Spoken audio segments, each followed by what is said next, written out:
Hello, everybody, and welcome back. So here we are in chapter 5.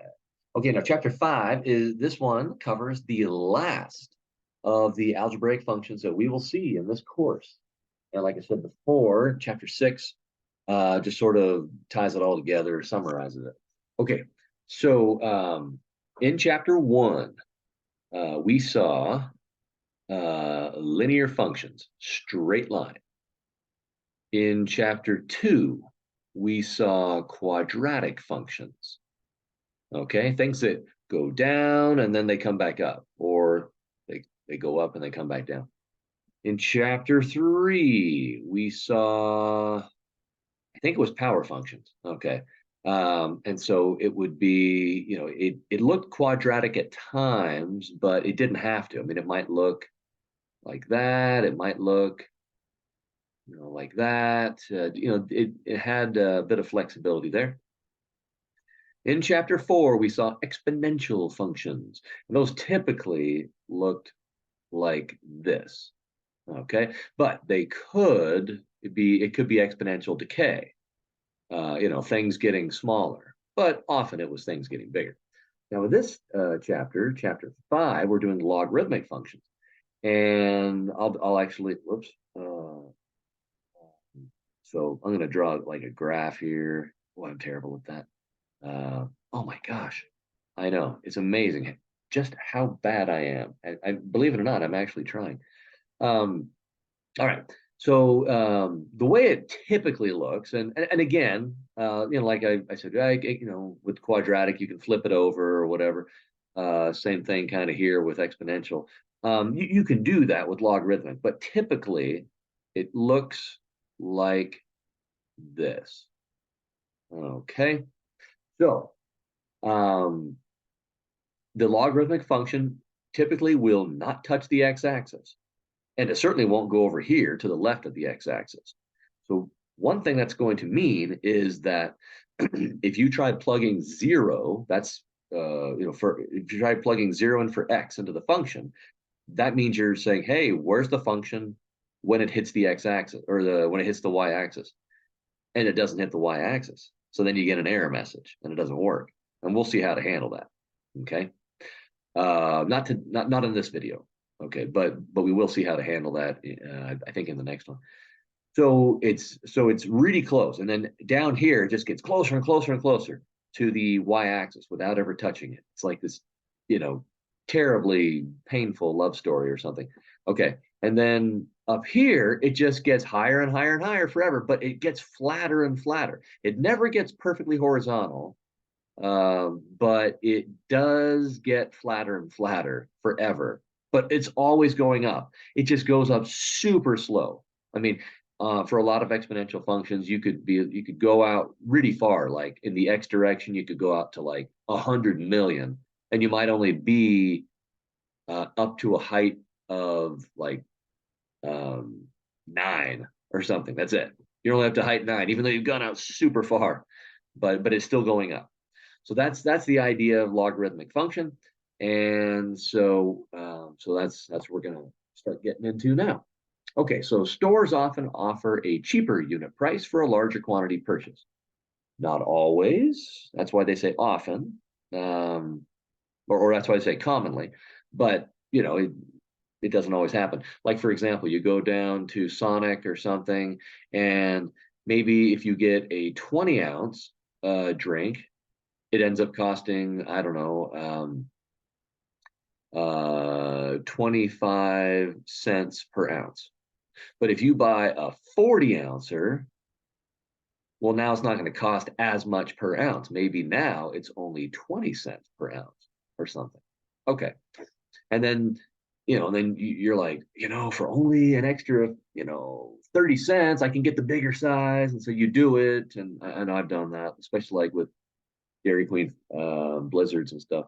So anyway, that's kind of what's going on. My wife sent me to the store the other day. Said, "Hey, get some pepperoni. We're gonna make pizza."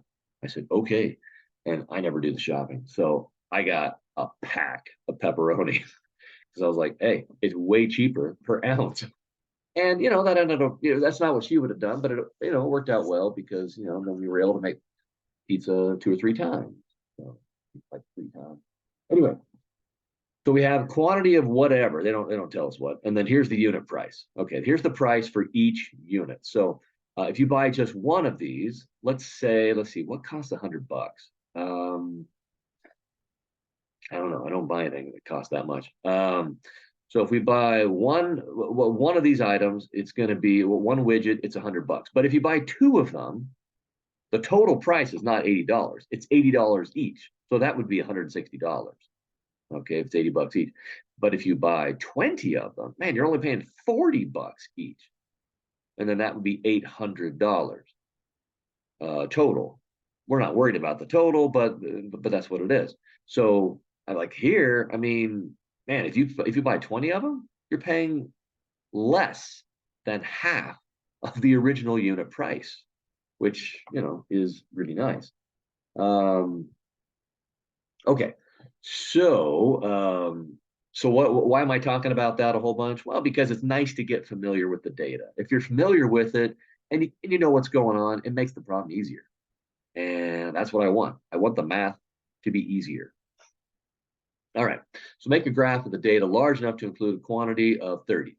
So an x value of 30. Okay, I hope I can do that. And I'm going to take a picture real quick of the data so I don't have to flip back and forth. Okay, I've got it. And let's see. So I'm going to go turn that off. And then I can click up to here. And then that's my whiteboard. Okay. And let's see. Where's that one button? Oh, right there. Okay. All right. So I don't think we're going to need anything in the second or third quadrant. That's to the left of the y-axis. And all of our x and y values were positive. So I don't think we're really going to need anything. We're only going to need the first quadrant. Okay, where everything's positive. So I'm not going to worry about, showing quadrant 2 or 3 or 4 very much. Okay. All righty. So we've got quantity down here, and we've got unit price for the y, and we need to go all the way out to 30. Okay. On the quantity, so we'll say, yeah, that's about 10 there, and that's about 20 there. Cool. That looks good. All right. And let's see. Now the unit price starts at $100, but then it goes down. So that means that our top is going to be 100. And these things, I think I'm going to be comfortable if I just say $0 there for the unit price. So $50, that'll be in the middle, and 75 will be there, and 25 will be there. Okay. Nifty schpifty. Alrighty. So let's hey, I'm gonna pick this color because I feel like it. Wait a minute. Huh, I've got two different colors showing up there, and this isn't either of them. Whatever. Okay. Why am I picking hearts? I don't know. Because I'm just crazy in love with my wife. That's why. All right. So the first one is quantity 1. And so 1 is, let's see, that would be $5. So yeah, 1's gonna be about here. And unit price, whoops, I wasn't supposed to do 2 of those, of $100. Okay. Next one's quantity 2, so maybe about here, and a unit price of $80. And then quantity 5, which will be right here in the middle, between 0 and 10, unit price $70. Okay, and maybe about there. Next one is quantity 10, unit price $50. Oh man, I've got both of those marked. That's nice. And then quantity 20, unit price $40. Okay, and right about there. Okay, and you can see that logarithmic shape. Okay, but instead of it going up steep and then flattening out, it's going to come down steep and then flatten out. Whoops. Okay, and that is Okay, and I'm doing it in segments so that if I have to erase, I don't have to erase the whole thing. You won't do it that way, but okay. All right, so it's flattening out pretty good there. All right, I think that was the end of problem part A. Let's how do I get back? Where's the book? Right there. Okay. Use graph paper. Let's pretend I did. Okay, and choose the correct axis, independent. Okay, so I did that, and I labeled the y-axis, unit price, labeled the x-axis, quantity. All right, find the slope between quantities one and okay. We've done a lot of slope here. I'm just going to do because and B and C are both do the slope. I'm just going to do one of them. How about I do the first one? Okay. All righty. So between the first one, it says, "Hey, go." Actually, you know what? I'm gonna do my own. I'm gonna do find the slope right here. Okay. Now notice everything is going down the entire time. It's going down. It's a decreasing function, which means all of the slopes are going to be negative. So I better get a negative slope here because negative slope means oh things are going down. Okay. All right. So if I pick, if I do the slope between these two little piggies right here, then I'm going to go 70 minus 80. Oh, that's going to give us our negative. And then 5 minus 2. And that will give us negative 0.3. Okay. Then it says, of course, explain the meaning of the slope in context. Okay. Because anybody can calculate slope. But what does it mean? Can you use the math in your life? All right. Well, it means this. Again, to get the slope, we did unit price divided by quantity.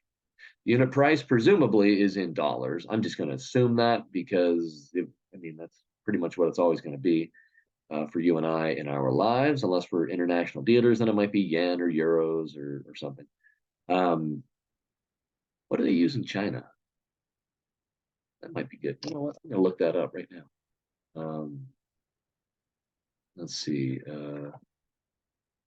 Chinese currency is the dollar. What? That can't be right. What currency is used in China? The yuan. Oh yeah, okay, I've heard of that. Yuan. All right. I don't know if I'm pronouncing it right, but whatever. Okay. That is how you do math. You just let your curiosity get the better of you. You can explore stuff. Okay. So it's going to be 0.3 unit price over quantity. Unit price is going to be dollars. And then over I could say quantity, but that's kind of that makes me sound like a ding dong. So instead of quantity, let's say I'll just say item. Okay, or you could say items. So so it'll be a loss of $0.3 per item. That's why I said, item will make sense. Or in other words, a loss of 30 cents per item, okay, in terms of the unit price. So that's what it means. And you just write that out. Write it out in your own words like I just discussed it. Okay. So that's parts B and C, except you'll use their numbers. All right. Add a trend line. Oh, okay. Well, I already did that. Cool. Then estimate the unit price for a quantity of 30. You know what? How about I do a little differently because this is your homework and you only got 5 problems. Okay, and I'm going to get rid of this so I can have more room. Okay, so estimate the unit price for a quantity of, let's say 25. Quantity of 25. Whoops. Okay, so I need to turn this guy off and then go back to here and go there, there, and change the color because it's fun. Okay, so unit price of 25 is going to be right about there. So I'm just going to go straight up to the graph like we've done in the past. I know it's not perfectly straight. And then I'm going to, from there, I'm going to go straight over as best I can. I'm not even worrying about where I hit the y-axis. I'm just trying to go straight over. Okay, now that I've hit it, I'm going to say, all right, where am I at on the y-axis? what's the unit price according to my graph? Well, that's going to be, I don't know, about 45 bucks maybe. Okay. So for part D, I'm going to say $45 would be the unit price. Okay. You don't have to include the dollars since they don't, but I like to, because that's how it would be, if you were doing this for your business or something. Okay. Now let's go to part D or E. Okay. In part E, they say estimate the quantity for a unit price of 44. So this time they give us the unit price. In other words, they give us the Y value. Okay. I'm not going to do 44 because that's in your homework. Okay. I'll do something else. Okay. How about $60? $60 unit price. Okay.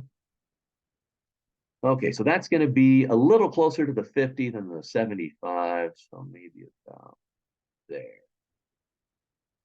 Oh, yeah. Okay. And then I hit it right here. And then where does that take me? That takes me, try and get it straight up and down. Okay. So that takes me to, let's see, $5 is about there. 6, 7, 8. I'm gonna say 650. Because I think it's a little on my graph, I think it's a little more than, or I'm sorry, 6.5. On my graph, I think it's a little more than 6. Again, your graph will probably be a little different. I mean, you shouldn't, end up with an answer like 12 or anything, or 30 or 1. It should be, close-ish to 6.5 units. I'll just say 6.5 units that we are selling or buying or whatever. Don't forget your units. If you don't include your units, then I have to, get mean and nasty and knock off points. Plus, numbers without units don't mean much. If I just say, yeah, I want 6.5, people are like, 6.5 what? 6.5 units, or usually you would know the situation. You'd say soccer balls or cars or ounces of soda or whatever. Anyway, that's how it's done. I don't think you guys needed the video today because everything we did here was just like stuff in previous chapters. But anyway, there it is for you. So keep on keeping on.